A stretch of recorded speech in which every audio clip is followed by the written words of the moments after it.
اس کا منہ اس لیے نہیں لگاتا تھا کہ وہ چگلی کھاتا تھا، لگائی بجائی کرتا تھا، غیبت کرتا تھا، اس وجہ سے اسے کوئی منہ نہیں تھا لگاتا، اس کی چغل خوری کی عادت کی وجہ سے۔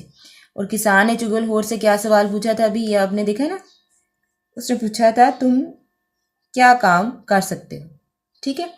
اب اس میں آپ نے دیکھا کہ چغل خور کو اس کی عادت کی چگلی کی وجہ سے جو ہے وہ اس کو کوئی بھی کام پہ نہیں تھا رکھ رہا، اور اس نے پھر ایک نئے گاؤں میں جو ہے وہ قسمت آزمائی اور وہ نئے گاؤں میں آ گیا تھا۔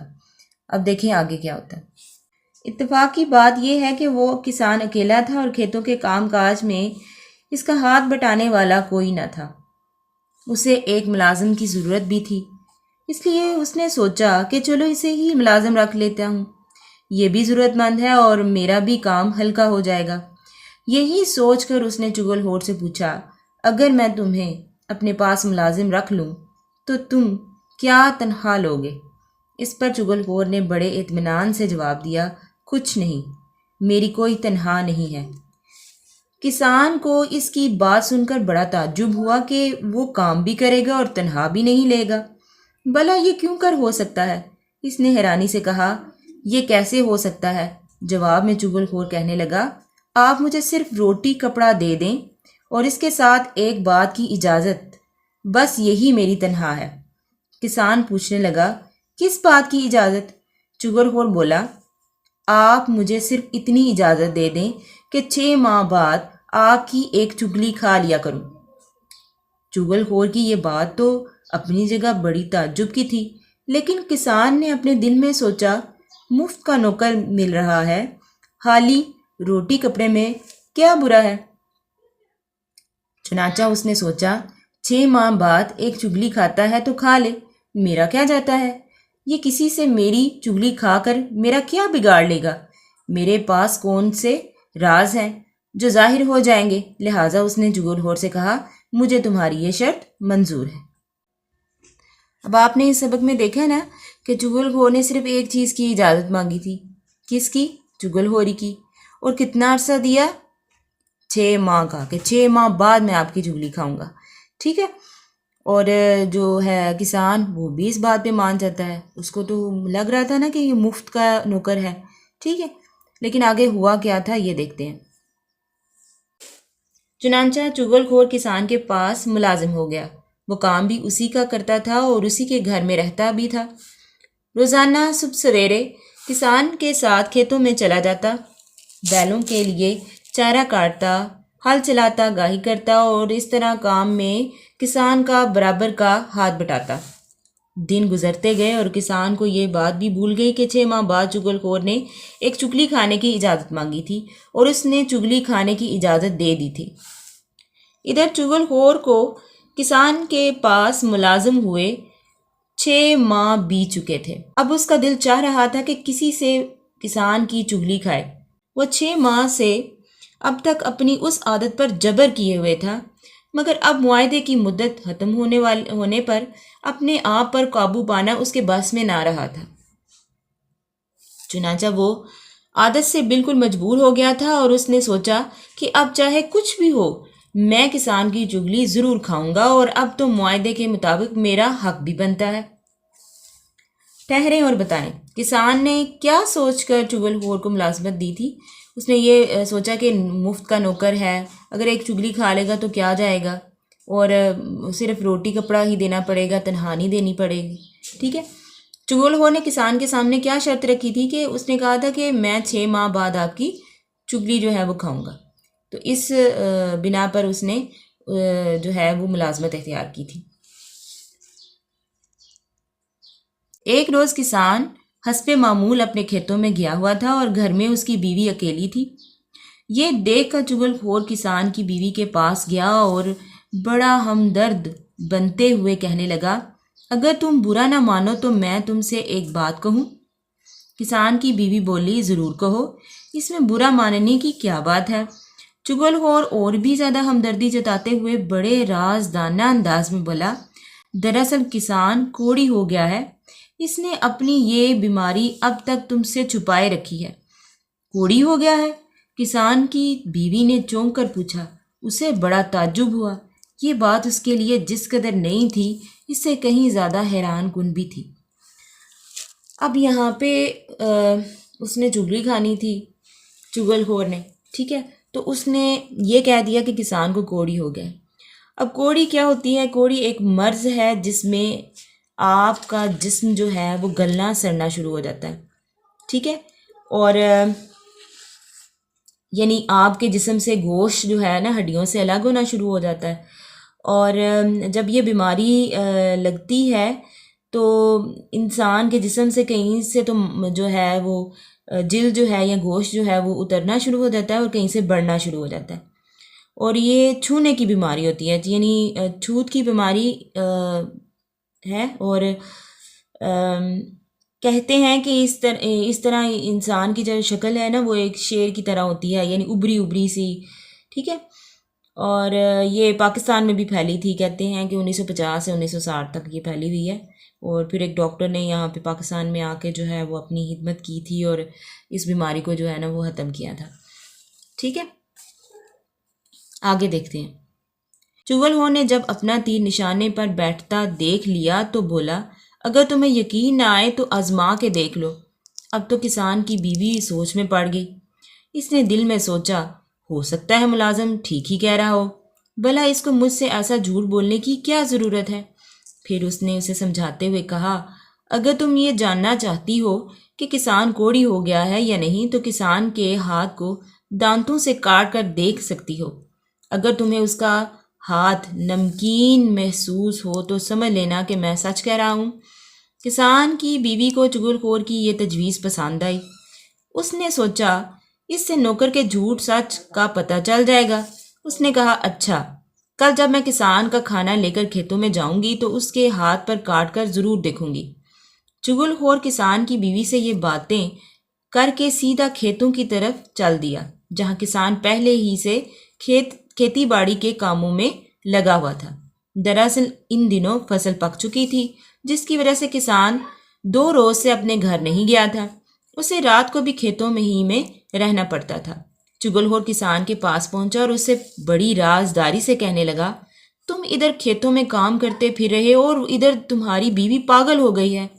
کسان بڑا حیران ہوا۔ اس نے تعجب سے پوچھا، یہ تم کیا کہہ رہے ہو؟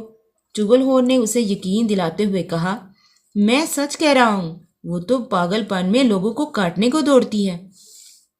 کسان نے دل میں سوچا، نوکر ٹھیک ہی کہہ رہا ہوگا، بھلا اسے اس قسم کا جھوٹ بولنے کی کیا پڑی ہے؟ ہو سکتا ہے میری بیوی واقعی پاگل ہو گئی ہو۔ چغل خور نے جب کسان کو شش و پن میں مبتلا دیکھا تو بولا، اگر تمہیں میری بات پر یقین نہیں تو کل جب وہ کھانا لے کر آئے تو اس وقت دیکھ لینا۔ اس پر کسان کہنے لگا، ہاں یہ ٹھیک ہے، آج رات تو مجھے کھیتوں میں ہی رہنا ہے، کل جب وہ کھانا لے کر آئے گی تو دیکھ لوں گا۔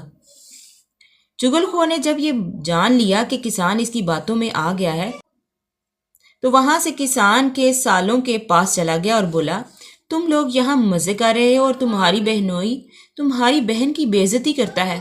کسان کے سالوں نے چغل خور کی یہ بات سنی تو بہت پریشان ہوئے، لیکن انہوں نے اس سے کہا، مگر ہماری بہن تو ہمیں کبھی نہیں بتایا۔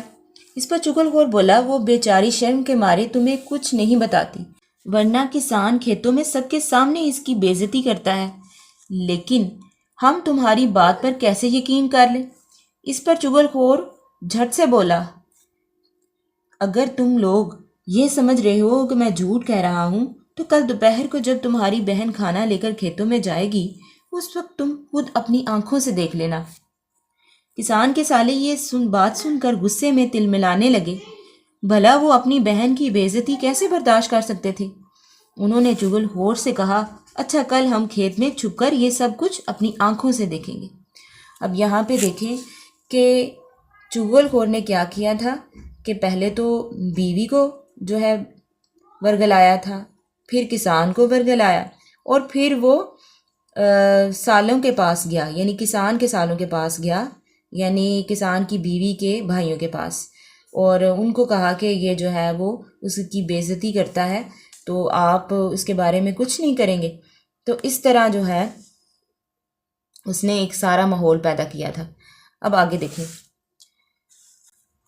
چغل خور وہاں سے سیدھا کسان کے بھائیوں کے پاس گیا اور بولا، بڑے افسوس کی بات ہے، تم لوگ سب ایک ماں کے بیٹے ہو اور پھر بھی اپنے بھائی کی مدد نہیں کر سکتے۔ کسان کے بھائیوں نے اس سے تعجب سے پوچھا، کیا ہوا؟ یہ تم کیا کہہ رہے ہو؟ ہم کس کی مدد نہیں کرتے؟ اس پر چغل خور نے روحانسا منہ بنا کر جواب دیا، تمہارا بھائی سخت مصیبت میں گرفتار ہے۔ اس کے سالے ہر چوتھے روز آ کر اسے زد و کوب کرتے ہیں اور ایک تم ہو کہ تمہیں اس کی خبر تک نہیں۔ کسان کے بھائی یہ سن کر پریشان سے ہو گئے اور کہنے لگے، مگر ہمارے بھائی نے تو ہمیں کچھ نہیں بتایا۔ چغل خور بولا، وہ تم سے کیا کہے، بیچارہ اپنی شرافت کی وجہ سے کچھ نہیں کہتا اور خاموشی سے بے عزتی برداشت کر لیتا ہے۔ جواب میں بھائی کہنے لگے، ہمیں تو تمہاری بات پر یقین نہیں آ رہا۔ یہ سن کر چغل خور نے کہا، اگر تم لوگوں کو میری بات کا یقین نہیں تو کل دوپہر کو آ کر اپنی آنکھوں سے یہ سب کچھ دیکھ لینا کہ کس طرح کسان کے سالے اسے مارتے ہیں۔ اب وہ دیکھے کسان کے بھائیوں کے پاس بھی چلا گیا ہے اور اس نے ان کو بھی بتا دیا کہ اس طرح ہوگا۔ ٹھیک ہے، آگے دیکھتے ہیں۔ کسان کے بھائی غصے میں تلملانے لگے۔ انہوں نے کہا، اچھا، ہم کل دیکھ لیں گے کہ وہ ہمارے بھائی کو کس طرح ہاتھ لگاتے ہیں، ابھی ہم مرے نہیں ہیں۔ اس طرح چغل خور سب لوگوں سے یہ باتیں کہہ کر واپس آ گیا اور اپنے کام کاج میں وہ اس طرح آ کر مصروف ہو گیا کہ کسی کو کانو کان اس بات کی خبر تک نہ ہوئی کہ وہ کہاں گیا تھا اور کہاں سے آیا ہے۔ دوسرے روز دوپہر کو جب کسان کی بیوی کھانا لے کر کھیتوں میں آئی، وہ بڑی احتیاط سے اس کی ہر حرکت کا جائزہ لے رہا تھا، کیونکہ اس کے دل میں تھا کہ کہیں پاگل ہونے کی وجہ سے اسے کاٹ نہ کھائے۔ دوسری طرف کسان کی بیوی کی یہ کوشش تھی کہ کسان کسی طرح اس کے قریب ہو اور وہ اسے کاٹ کر دیکھ سکے کہ وہ نمکین ہے یا نہیں۔ جو ہی وہ چھاچھ کا مٹکا روٹیوں کی چنگیری کے آگے رکھ کر بیٹھی، کسان جلدی سے پیچھے ہٹ گیا۔ یہ دیکھ کر اس کی بیوی بھی روٹیوں کی چنگیری آگے بڑھانے کے بہانے قدرے آگے سرک آئی، اور پھر جوں ہی کسان نے روٹی پکڑنے کے لیے ہاتھ آگے بڑھایا، اس نے جھپٹ کر اس کی کلائی پکڑ لی اور اس پر کاٹنے کے لیے منہ آگے بڑھایا۔ کسان اچھل کر دور ہٹ گیا۔ اب تو اسے یہ پکا یقین ہو گیا کہ واقعی اس کی بیوی پاگل ہو گئی ہے اور کاٹ کھانے کو دوڑتی ہے۔ کسان کو نوکر کی کہی ہوئی بات سچ معلوم ہو رہی تھی۔ ادھر اس کی بیوی نے جب یہ دیکھا کہ کسان اب اسے ہاتھ پر کاٹنے نہیں دے رہا تو اسے یقین ہو گیا کہ کسان واقعی کوڑی ہو گیا ہے اور نوکر ٹھیک کہہ رہا تھا۔ اس نے ایک بار پھر آگے بڑھ کر کسان کی کلائی پکڑنے کی کوشش کی۔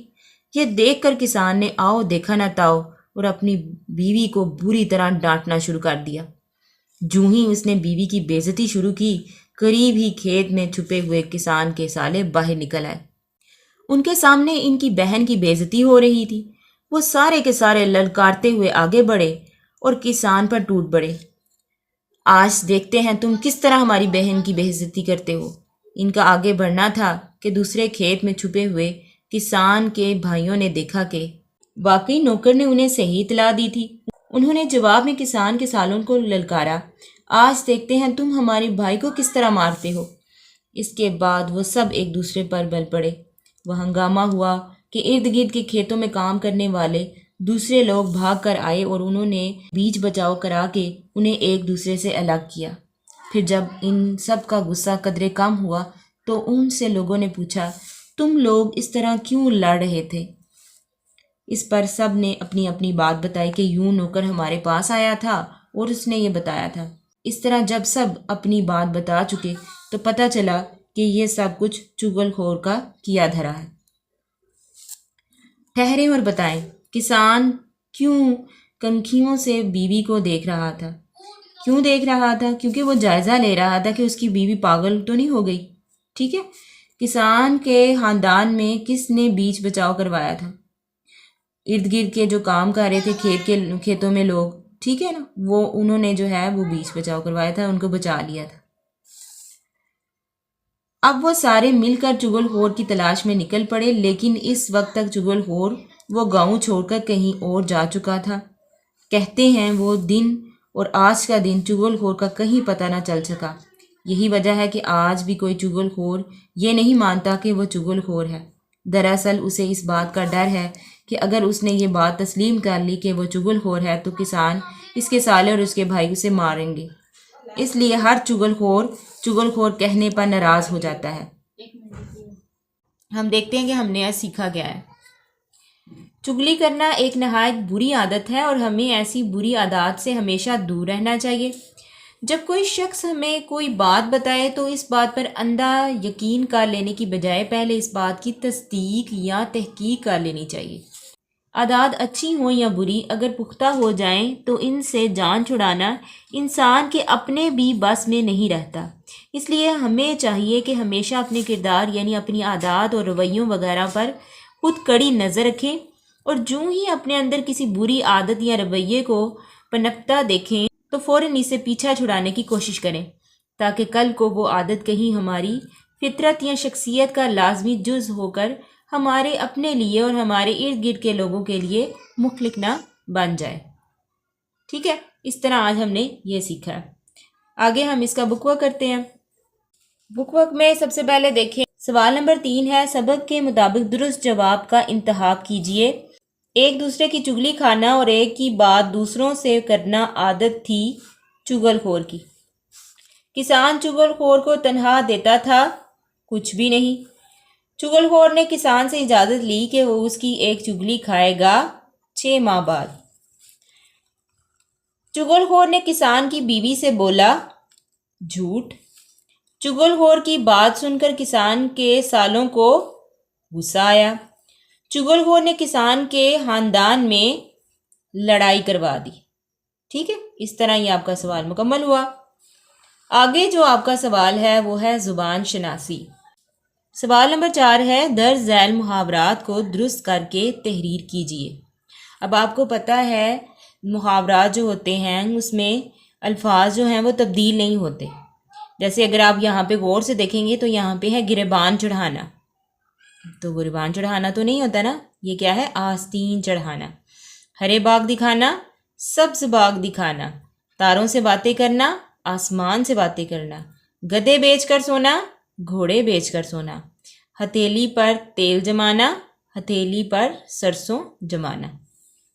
آگے جو آپ کا سوال ہے وہ ہے تبصرہ نگاری۔ تبصرے کے لغوی معنی ہیں تنقید کرنا، توثیق کرنا وغیرہ۔ کتابوں اور تحریروں پر بھی تبصرے کیے جاتے ہیں۔ تبصرہ نگاری کے لیے ضروری ہے کہ تحریر سے متعلق مکمل واقفیت ہو کہ یہ کس صنف سے لی گئی ہے، نیز مصنف کا نام اور اسلوب تحریر معلوم ہو۔ تبصرہ کرنے کے لیے ضروری ہے کہ پوری تحریر کو توجہ سے پڑھا جائے اور اہم باتوں کو خط کشید کرتے جائیں یا کسی صفحے پر لکھتے جائیں۔ تحریر کی خوبیوں اور خامیوں کا تجزیہ کریں۔ مزید یہ کہ فنی اور تکنیکی بنیادوں پر اس کے معیار کی جانچ پڑتال بھی کریں۔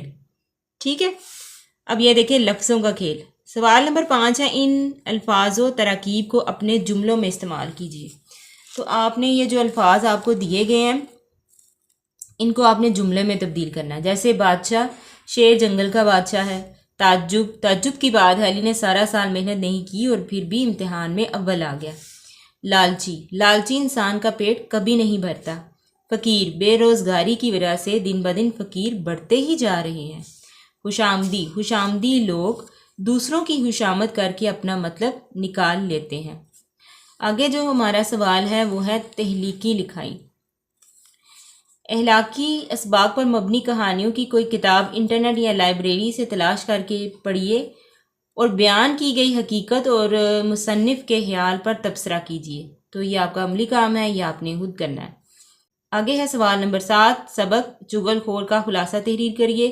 تو جب میں سوال جواب آپ کو کرواؤں گی تب آپ کو خلاصہ بھی ساتھ کروا دوں گی۔ ٹھیک ہے، اس طرح جو ہے یہ آپ کا سبق مکمل ہوا۔ مجھے امید ہے آپ کو سمجھ آ گئی ہوگی۔ مجھے دیں اجازت، اللہ حافظ۔